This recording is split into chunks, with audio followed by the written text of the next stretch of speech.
राधा रानी की अनेक सखियां थीं जो उनकी सेवा और संग में रहती थीं और श्री कृष्ण के साथ उनकी लीलाओं में सहयोग करती थीं। इन सखियों का उल्लेख श्रीमद् भागवत, गोस्वामियों की रचनाओं और अन्य भक्तिमय ग्रंथों में मिलता है। राधा की प्रमुख सखियों के नाम और उनके विवरण निम्नलिखित हैं। 1. ललिता सखी। ललिता सखी राधा रानी की सबसे करीबी और प्रमुख सखी मानी जाती हैं। उनका स्वभाव चंचल और तेजस्वी है। वे राधा और कृष्ण के बीच की लीलाओं में मार्गदर्शन करती हैं और कई बार श्री कृष्ण को प्रेम भरे ताने भी देती हैं। 2.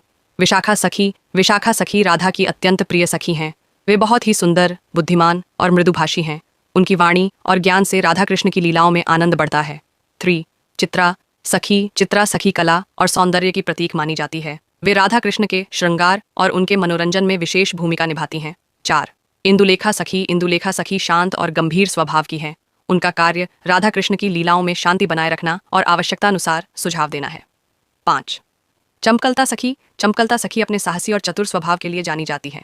वे राधा कृष्ण की लीलाओं के दौरान उत्पन्न समस्याओं को हल करने में निपुण हैं। 6. रंगदेवी सखी। रंगदेवी सखी राधा और कृष्ण की रंग लीलाओं और उत्सवों में सहयोग करती हैं। उनकी विशेषता उनके रंगीन व्यक्तित्व और हंसी खुशी से भरे स्वभाव में है। 7. तुंग विद्या सखी। तुंग विद्या सखी विद्या और ज्ञान की प्रतीक हैं। वे गीत, संगीत और नृत्य की कला में पारंगत हैं और राधा कृष्ण की सेवा में इन कलाओं का उपयोग करती हैं। अन्य सखियां इसके अतिरिक्त अनगिनत अन्य गोपियां और सखियां हैं, जैसे सुदेवी और अन्य सामान्य गोपियां जो राधा कृष्ण की लीलाओं में भाग लेती हैं। इन सखियों का मुख्य कार्य राधा और श्री कृष्ण की लीलाओं में सेवा करना और उनके प्रेम को बढ़ाने का प्रयास करना है। भक्त साहित्य में इन सखियों की भूमिका को अत्यंत महत्वपूर्ण और पूजनीय माना गया है।